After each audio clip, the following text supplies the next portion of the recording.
Welcome back. तो guys यहाँ पर आज हम देखने वाले हैं अर्थशास्त्र के आपके पेपर का फुल सॉल्यूशन।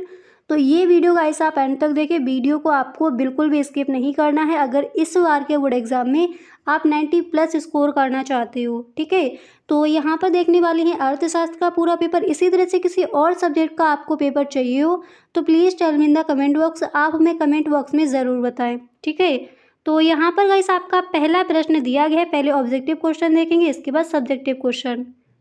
तो पहला प्रश्न है कि विलासिता की वस्तुओं की मांग की कीमत लोच होती है, कैसी होती है? इकाई से अधिक या फिर इकाई से कम। एंड थर्ड नंबर पर ऑप्शन है शून्य, इसके बाद 4 नंबर पर ऑप्शन है अनंत। तो विलासिता की वस्तुओं की मांग की कीमत लोच होती है, यहाँ पर आपका राइट ऑप्शन कौन सा है वो यहाँ पर आपको बताना है। ठीक है, तो विलासिता की वस्तुओं की मांग की कीमत लोच कैसी होती है? अनंत जो ऑप्शन दिया गया है रॉन्ग ऑप्शन है। शून्य यहाँ पर जो ऑप्शन मिला है ये भी रॉन्ग है। इकाई से कम ये भी रॉन्ग है। राइट ऑप्शन हो जाएगा इकाई से अधिक। विलासिता की वस्तुओं की मांग की कीमत लोच इकाई से अधिक होती है, आपको ध्यान रखना है। ठीक है, कैसी होती है? इकाई से अधिक। अगला क्वेश्चन है निम्नलिखित में से किसका व्यष्टि अर्थशास्त्र के अंतर्गत अध्ययन किया जाता है? तो आपको पता है व्यष्टि अर्थशास्त्र क्या होता है? छोटा अर्थशास्त्र, यानी इस तरह कह सकते हैं सूक्ष्म अर्थशास्त्र। ठीक है, तो इसके अंदर किसका अध्ययन किया जाएगा? कपड़ा उद्योग, बेरोजगारी, या फिर थर्ड नंबर पर ऑप्शन है प्राथमिक क्षेत्र, एंड नेक्स्ट है ये सभी। तो क्वेश्चन है कि निम्नलिखित में से किसका व्यष्टि अर्थशास्त्र के अंतर्गत अध्ययन किया जाएगा? तो एंड में जो ऑप्शन है ये आपका रॉन्ग ऑप्शन है, ये सभी।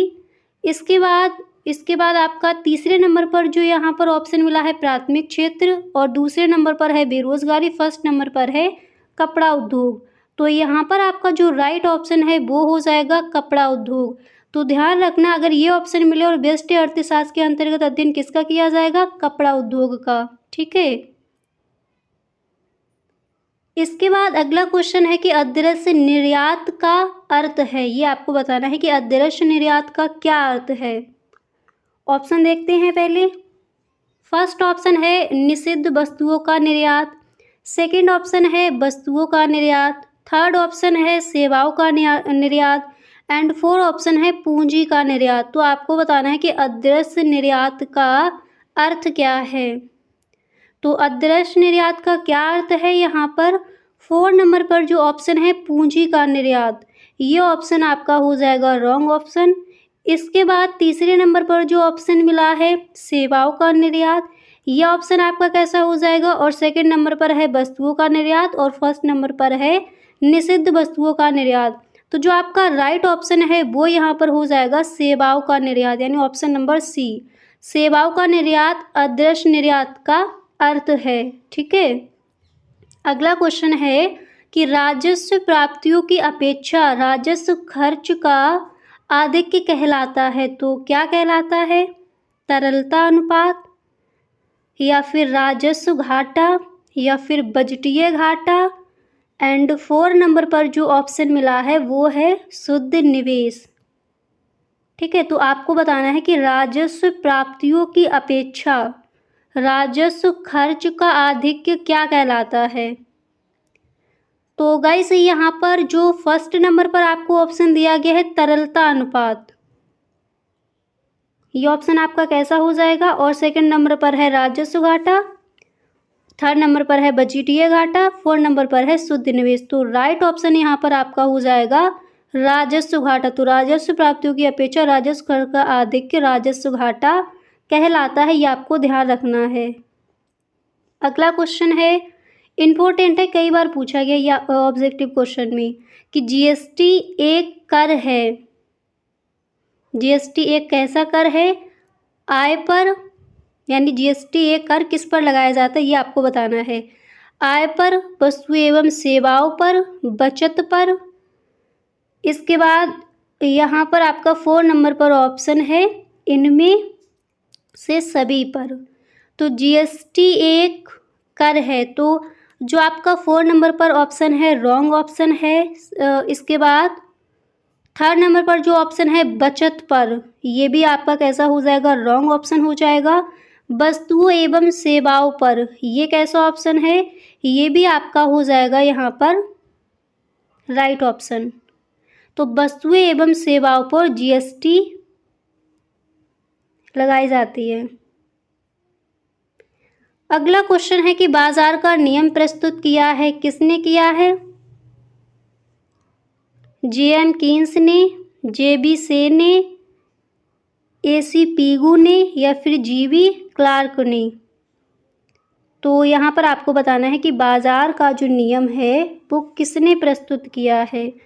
तो यहाँ पर 4 नंबर पर जो ऑप्शन है जीवी क्लार्क ने, ये हो जाएगा आपका यहाँ पर रॉन्ग ऑप्शन। इसके बाद थर्ड नंबर पर जो ऑप्शन है एसी पीगू ने, सेकंड नंबर पर है जेबी से ने एंड फर्स्ट नंबर पर है जेएम कीन्स ने। तो यहाँ पर आपका राइट ऑप्शन हो जाएगा जेबी से ने। याद रखना कि बाजार का नियम जेबी से ने प्रस्तुत किया, किसने किया, जेबी से ने। ठीक है। अगला क्वेश्चन, ये गाइस कई बार प्रश्न पूछा गया कि व्यावसायिक बैंकों का मुख्य कार्य क्या है। ठीक है, तो क्या है मुख्य कार्य, पहले यहाँ पर ऑप्शन देख लीजिए। मुद्रा का निर्गमन करना, साख सृजन, या फिर मुद्रा पूर्ति का नियंत्रण, या फिर विमुद्रीकरण। आपको यहाँ पर बताना है कि जो व्यावसायिक बैंक है इसका मुख्य कार्य क्या है। तो 4 नंबर पर जो ऑप्शन है ये रॉन्ग है। थर्ड नंबर पर जो ऑप्शन है मुद्रा पूर्ति का नियंत्रण, तो ये व्यावसायिक बैंक का मुख्य कार्य नहीं है। फर्स्ट नंबर पर आपको ऑप्शन मिला है कि मुद्रा का निर्गमन, तो यहाँ पर पूछा गया कि व्यावसायिक बैंकों का मुख्य कार्य क्या है। तो मुख्य कार्य आपको बताना है, ये भी इसका मुख्य कार्य नहीं होगा। तो कौन सा ऑप्शन यहाँ पर आपका राइट हो जाएगा, सेकंड नंबर पर साख सृजन। व्यावसायिक बैंक का मुख्य कार्य साख सृजन करना है। ठीक है। अगला क्वेश्चन यहाँ पर है कि भारत में राष्ट्रीय आय का आकलन किसके द्वारा किया जाता है। मोस्ट इम्पोर्टेंट क्वेश्चन है गाइस, और ये कई बार बोर्ड एग्जाम में आज किया गया है। तो भारत में राष्ट्रीय आय, जो राष्ट्रीय पूरी आय, उसका आकलन हम किसके द्वारा करते हैं, वित्त मंत्रालय द्वारा, या फिर भारतीय रिजर्व बैंक द्वारा, या फिर राष्ट्रीय प्रतिदर सर्वेक्षण संगठन द्वारा, या फिर केंद्रीय सांख्यिकीय संगठन द्वारा। तो किसके द्वारा करते हैं ये आपको बताना है। तो भारत में राष्ट्रीय आय का जो आकलन है वो हम किसके द्वारा करेंगे, यहाँ पर गैस करके बताइएगा इस कौन सा ऑप्शन राइट होगा। तो यहाँ पर जो आपका ऑप्शन नंबर दिया गया है 4 नंबर पर, केंद्रीय सांख्यिकीय संगठन द्वारा भारत में राष्ट्रीय आय का आकलन किया जाता है। ठीक है। अगला क्वेश्चन यहाँ पर क्या है उसको देख लीजिए। तो नेक्स्ट है कि प्रभावी मांग की संकल्पना किसने दी। क्वेश्चन मोस्ट इम्पोर्टेंट है, कई बार क्वेश्चन पूछा गया, और ये भी आपको देख लेना कि अर्थशास्त्र के जनक कौन है, ये क्वेश्चन भी पूछा जाता है बोर्ड एग्जाम में। तो प्रभावी मांग की संकल्पना किसने दी, एडम स्मिथ ने, या फिर मार्शल ने, जेवी से ने, या फिर कीन्स ने। बाजार का नियम किसने प्रस्तुत किया, अभी आप देख चुके हो, जेवी से ने। यहाँ पर पूछा गया कि प्रभावी मांग की संकल्पना किसने दी है। तो यहाँ पर बताइएगा इस कौन सा ऑप्शन ऐसा है जो राइट हो जाएगा। तो यहाँ पर जो आपका ऑप्शन नंबर दिया गया है 4, कीन्स, तो प्रभावी मांग की संकल्पना कीन्स ने दी। ठीक है। इसके बाद यहाँ पर अगला क्वेश्चन है कि प्राथमिक क्षेत्र में सम्मिलित है। आपको बताना है कि जो प्राथमिक क्षेत्र है उसमें क्या सम्मिलित है, कृषि, मत्स्य, खनन, या फिर ये सभी। कौन सा ऑप्शन राइट होगा। तो क्वेश्चन क्या दिया गया है कि प्राथमिक क्षेत्र में सम्मिलित है। प्राथमिक क्षेत्र में क्या सम्मिलित है, एक बार दोबारा से ऑप्शन देखिए। फर्स्ट ऑप्शन है कृषि, सेकंड ऑप्शन है मत्स्य। इसके बाद यहाँ पर आपको थर्ड ऑप्शन में मिला है खनन, और यहाँ पर आपका जो नेक्स्ट ऑप्शन है वो कौन सा दिया गया है, ये सभी। तो यहाँ पर जो आपका राइट ऑप्शन है वो हो जाएगा ये सभी, यानी प्राथमिक क्षेत्र में कृषि भी सम्मिलित है, मत्स्य भी है, खनन भी है, ये सब प्राथमिक क्षेत्र में आते हैं। ठीक है, तो 4 नंबर पर जो ऑप्शन है ये सभी, यही होगा आपका राइट ऑप्शन। अगला क्वेश्चन यहाँ पर क्या है उसको देख लीजिए। तो नेक्स्ट क्वेश्चन यहाँ पर दिया गया है कि अल्पकाल में उत्पादन के कितने साधन स्थिर होते हैं। तो कितने साधन स्थिर होते हैं? पहला यहाँ पर जो ऑप्शन है दिया गया कोई भी नहीं, दूसरा है कि सभी, और तीसरा ऑप्शन है कम से कम एक।